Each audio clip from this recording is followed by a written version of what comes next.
निश्चित तौर से ये चुनाव देश का ऐसा चुनाव जो इस इतिहास को शायद बदल सकता है। अब किस स्थिति में किस करवट इतिहास बनेगा, सुप्रीम कोर्ट के माननीय न्यायाधीश अब तय करेंगे। नजीर किस रूप में बनेगी, ये आने वाले समय में आपको कुछ घंटों के बाद स्थिति स्पष्ट होगी। लेकिन देश में इस प्रकार की जो स्थितियां हो रही है, उसके कारण देश एक ऑटोक्रेसी, इलेक्टोरल ऑटोक्रेसी की तरफ जा रहा है।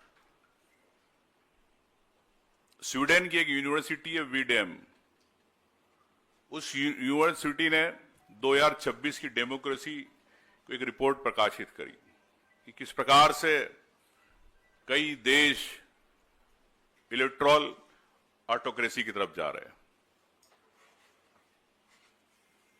इसका मतलब सीधा है, ऐसा चुनावी सत्तावाद जो नाम के लिए सिर्फ एक विपक्ष रहे, नाम के लिए सिर्फ मीडिया रहे, सेंसरशिप वाला मीडिया रहे। जिस प्रकार से चाइना के अंदर अगर मीडिया को कोई खबर चलानी है तो सरकार के अनुसार चलती। कार्यपालिका केंद्रीकरण, विधायिका की सरकार पर कमजोर निगरानी, आम व्यक्ति की अभिव्यक्ति की स्वतंत्रता को रोकना, पत्रकारों का उत्पीड़न, और अब तो आप देश में देख रहे हैं कि जिस प्रकार कुणाल कामरा पे हुआ, एक हास्य कलाकार, एक कॉमेडियन पर किस प्रकार से घटना घटी। तो देश की एक पूरी देश की सिविल सोसाइटी हो, चाहे किस बुद्धिजीवी वर्ग हो, चाहे पत्रकार हो, चाहे वकील हो, चाहे प्रोफेसर हो, जो भी बुद्धिजीवी वर्ग हो, इस देश के लिए अब समय आ गया चिंतन और मनन का। क्या हम इस देश को उस तरफ ले जाना चाहते हैं जहां हम अपनी भावना नहीं रख सकते, अपनी अभिव्यक्ति नहीं रख सकते? साथियों, ये शुरुआत मध्य प्रदेश से हुई। मध्य प्रदेश के राज्यसभा मीनाक्षी जी का जो फॉर्म निरस्त किया गया, हम लोग वहीं थे। मैं प्रस्तावक था। जिस प्रकार से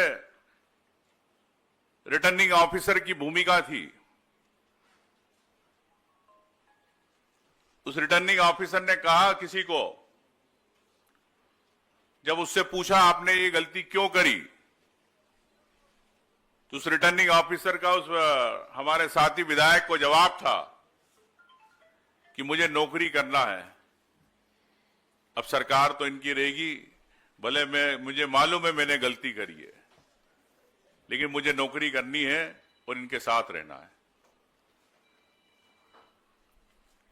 तो ये उस रिटर्निंग ऑफिसर भी मानता है कि मैंने दबाव के अंदर गलती करी। लेकिन इस देश के अंदर चुनाव आयोग, जिसको पूरी ताकत शक्तियां हैं, लोकतंत्र की संवैधानिक शक्तियां हैं, कल उन्होंने सुप्रीम कोर्ट में कहा कि हमें जानकारी नहीं, याचिका नहीं मिली, जबकि हमारे कांग्रेस पार्टी का डेलीगेशन 2 दिन पहले उनसे मिल चुका था। उस डेलीगेशन में तनखा जी, जयराम रमेश जी, मनु संघवी जी, मीनाक्षी जी, वेणुगोपाल जी, कई नेता थे, धरने पे भी बैठे थे। दूसरे दिन बात हुई, लेकिन चुनाव आयोग सुप्रीम कोर्ट को गुमराह कर रहा है कि हमारे पास जानकारी नहीं है।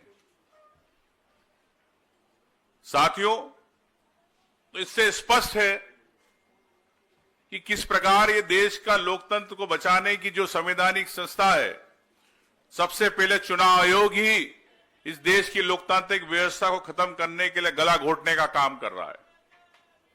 और अगर इस देश के अंदर अगर चुनाव आयोग ही अगर इस लोकतंत्र की आत्मा का गला घोटेगा तो देश के अंदर फिर हर व्यक्ति कैसे चुनाव जीतेगा। आज प्रश्न यह है, जिस प्रकार से भारतीय जनता पार्टी चाहती है कि चुनाव ना हो, हमारे मध्य प्रदेश के अंदर सहकारिता के चुनाव नहीं हुए, मंडी के चुनाव नहीं हुए कई सालों से, 10-10 साल हो गए, और यही अब एक शुरुआत है कि अभी तक आपने देखा है कि वोट चोरी देखी है, अब आपने सीट चोरी पहली बार देखी है। तो ये सीट चोरी मध्य प्रदेश की एक सीट चोरी हुई है, लेकिन अब रिटर्निंग ऑफिसर की इस प्रकार की अगर मनमानी रहेगी तो हिंदुस्तान का कोई भी व्यक्ति विधायक का चुनाव लड़ेगा, सांसद का चुनाव लड़ेगा, अगर उसका किसी ने किसी दूसरे राज्य के अंदर कहीं कंप्लेंट करी है, परिवारवाद लगाया, उसको सिर्फ सूचना मिली है, उस आधार पर उसका फॉर्म रिजेक्ट हो सकता है। ये एक नई व्यवस्था दी जा रही है देश के अंदर।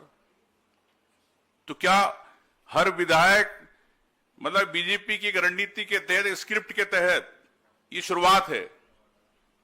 अगर मैं मध्य प्रदेश का रहता हूं, गुजरात में कोई केस कहीं पे दर्ज हुआ और परिवारवाद लगा दिया कि इन्हें भी हमने सूचना दी थी, उस सूचना के आधार पे मेरा फॉर्म भी रिजेक्ट हो सकता।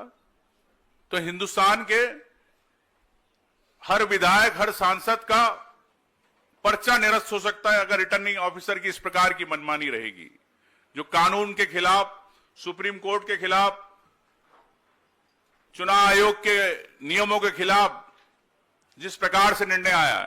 तो मैं समझता हूं कि कांग्रेस की राजनीतिक लड़ाई नहीं है ये हर व्यक्ति के अधिकारों की लड़ाई है, जिसमें कांग्रेस की भूमिका तो है, लेकिन मैं समझता हूं कि हर व्यक्ति को आगे आना होगा। साथियों, हमें माननीय राज्यपाल महोदया से भी हमने समय मांगा था, सम्मानित हमारे विधायकों ने, राष्ट्रपति महोदया से माफी चाहता हूं, तो कल शाम तक हमें कहा गया कि हम समय दे रहे। उनके सेक्रेटरिएट में हमेशा 5-6 बार बात हुई, लेकिन राष्ट्रपति महोदय ने आज सुबह जो उनके वहां से सेक्रेटरिएट से आया कि उनके पास समय की कमी है, इसलिए हम नहीं दे सकते, ये मेल आया। 10/27 पे मुझे अभी मेल मिला है। तो साथियों, ये देश की राष्ट्रपति है,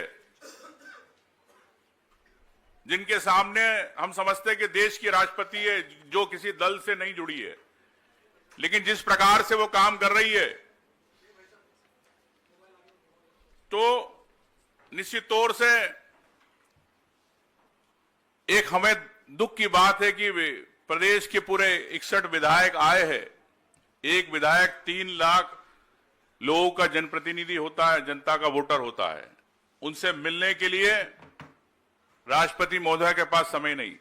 तो ये एक उदाहरण है कि किस प्रकार से देश के तानाशाही की ओर चल रहा है। लेकिन मैं समझता हूं कि ये मीनाक्षी जी का जो फॉर्म निरस्त हुआ,